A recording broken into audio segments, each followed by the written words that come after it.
And are you refreshed? Good. Now what? Now what? I've gotten very in tune where not only do I realize when I'm going to get picked, but often when, like after that last one, Andrea. So I've gotten very good at manifesting and sort of like almost like learning a cheat code. It's just so exciting. I want to share it with everyone. When I see people suffering, like you don't have to. And the same way when someone Did you say the chill code? Cheat code. The same way when thought someone... it could have a better name. That would be. So it's something that I get excited about and I want to share, and my life is amazing, and people around me are constantly like, wow, your life is amazing, and I want to teach them, you can do it too. It's, and I get so excited about it. And sometimes it comes off as bragging, and sometimes it rubs people the wrong way. And I realize, okay, well, you can't fix anybody, just go, find like-minded people. You sort of have to be who you are. If you spend too much time trying to cater to the responses of others. Earlier, someone asked what's going wrong, and that is primarily it. There are so many people who want to cater to the response of others that they don't have a true guiding light of their own. If you stay true to who you are, and you are just happily moving along in all of your outrageous, joyous success, there are going to be a lot of people who aren't ready to witness it. But you can't stop being it and help them. You can't get sick enough to help sick people get well, or poor enough to help poor people become prosperous, or confused enough to help a confused person become clear-minded. You just have to stay true to who you really are, true to the vortex version of you, and trust that law of attraction is bringing those to you who are ready for you. A lot of times those people who appear to be envious or appear to not be enjoying what you are describing as their perception of your bragging, and you don't really know that for sure. But one of the things that very often is happening is that their desires are being heightened, and their belief in the possibility of things is being increased. And. In other words, if the universe is brought to you together as a law of attraction combining, then there is something of value for both of you. Even if it blows up. This is my question. I was trying to explain how this situation works to somebody at work, because she had said, wow, these things kind of happen to you. And I was trying to get her to just want something. And she wanted these tickets to Adele. And it was amazing. She wouldn't even let herself want it. She would stop herself and say, well, I'm being greedy or whatnot. And I kept for probably 20, 30 minutes trying to get her to want this thing that she wants. Want it without contradiction. And almost as do you think you can undo a lifetime pattern of negative expectation? Almost as an aside to her, I said, I've never even thought about this concert, but I've spent so much time with you, I'm going to win tickets, I'm going to be on the front row, like just watch it happen. And a few weeks later, I go to this charity event, and their grand big package, front row, floor seats to Adele, and I looked and I thought, okay, if this happens, this is going to be a little real and kind of too much for me. And they pulled 2 numbers. I didn't win, but those people didn't claim their prize. And they pulled the 3rd number, and there it was, and I won this grand prize.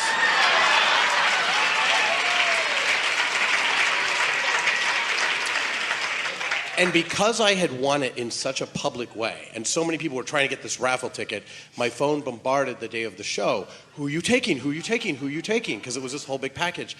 And my heart sunk because I had gotten so busy at work, I hadn't thought about it. And I'm like, man, I'm not dating anyone. There's nowhere to go. Like, here's this amazing prize.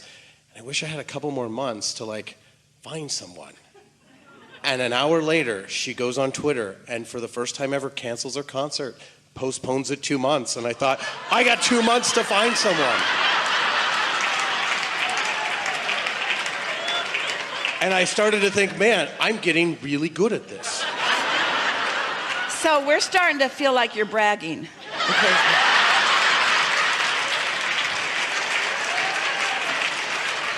There is a point. There's a point.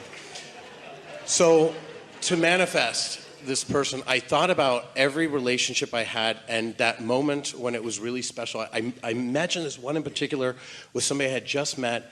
We were at the movies and our faces were touching. We were just so in love. And I was like, I love the way that felt. I felt it for a couple of minutes and I let it go. And then a few weeks later, I meet somebody at a Halloween party. And it starts to go pretty well. He says, hey, I want to take you to a movie. All the theaters are oversold, and there's one particular theater that had tickets to the show. It was the same one. 2 weeks later, I find myself in a theater in that same, like, oh my gosh, I like you so much. And I thought, wow, look how fast that comes. So we went to Adele. The relationship is going really well. And I had felt like perhaps he was vetted from the universe. I told him kind of that story. I said, you're literally a wish come true. Like, I wished for you, and here you are. And it was going very, very fast. And just out of nowhere, it exploded. And when I asked him what happened, it was that he perceived, not knowing about Abraham yet, that I was bragging and that I was getting excited about things that people didn't care about. And I had completely lost the ability to talk to regular people. And he saw me as a liability.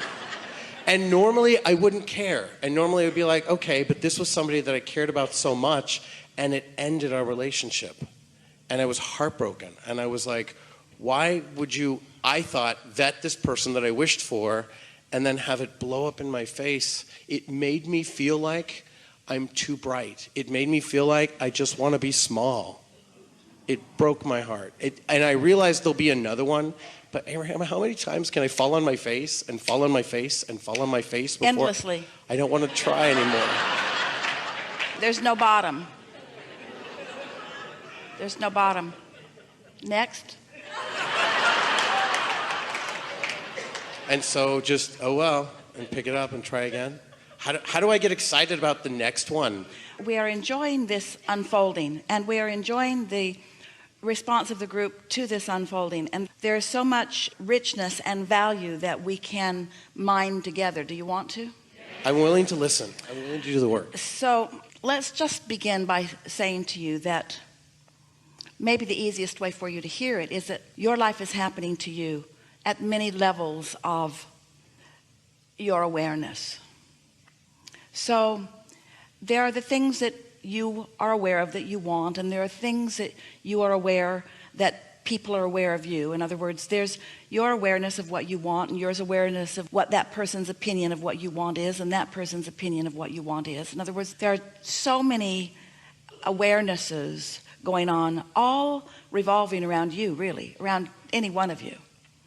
So you are describing to us some practices of what we have been calling deliberate creation.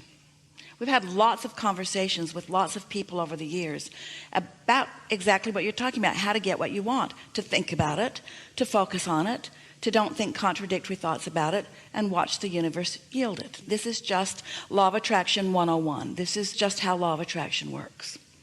But there is also, and we really talked about it a lot here today, there's the awareness that you are an extension of source energy, and that source energy is holding intentions that you brought with you when you came into this body, and that you've honed from this physical life experience. And one of those intentions is you are a teacher to the very core of your being.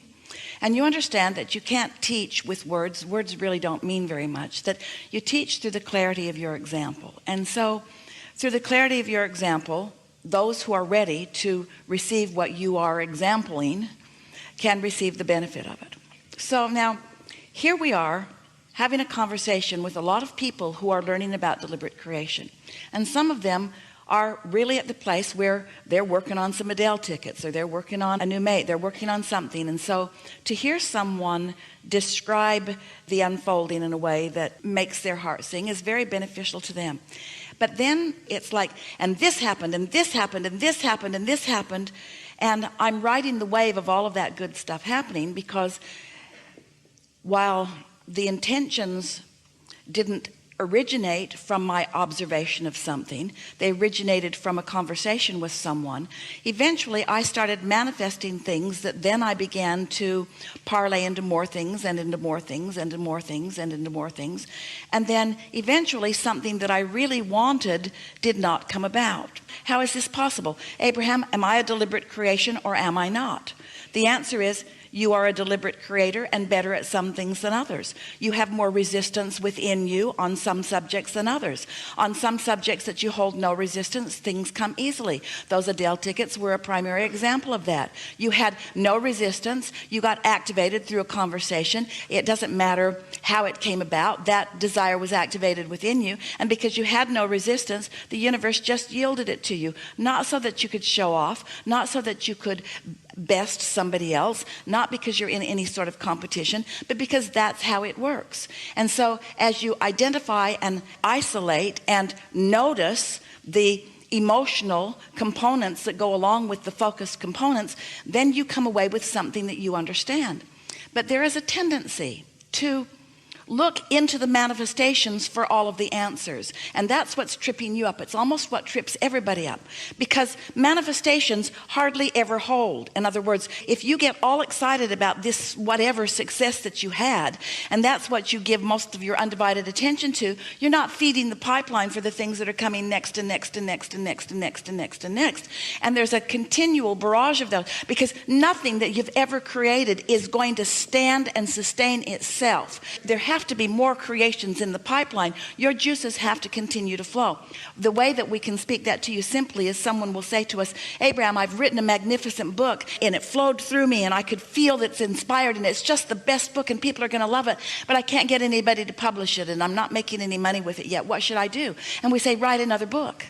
Well, they don't want to write another book. They want to ride this pony further. We say, write another book. You got to keep the juices flowing, because it's the juices flowing that keep you in that place of receptiveness where you can know what your guidance is telling you and whether this impulse is something that will serve you in a positive way or will be something that will cause a negative manifestation. So now we know we've said a lot. We're going to bring this round where it can begin to make some sense to you. So we know for sure that you know how the laws of the universe work. And when you were thinking about something to which you had no resistance, you just applied them simply and it manifested. And even your braggadocious behavior afterward was not out of sync, because that was all part of the same manifestation. In other words, Esther was about beside herself when they played what they thought was the wrong cue, when it was something that she'd been planning before she came out. That was a manifestation that was so satisfying to her, even though it was only a manifestation that was about maybe 32 seconds long in coming. It still was pleasing. So it doesn't matter how long you've been thinking about things, the universe can yield to you. The factor that is the most significant is how much resistance do I have going on? And the simple fact of the universe is you have way more resistance going on relative to a relationship than you do relative to some tickets that you didn't really even want or know about.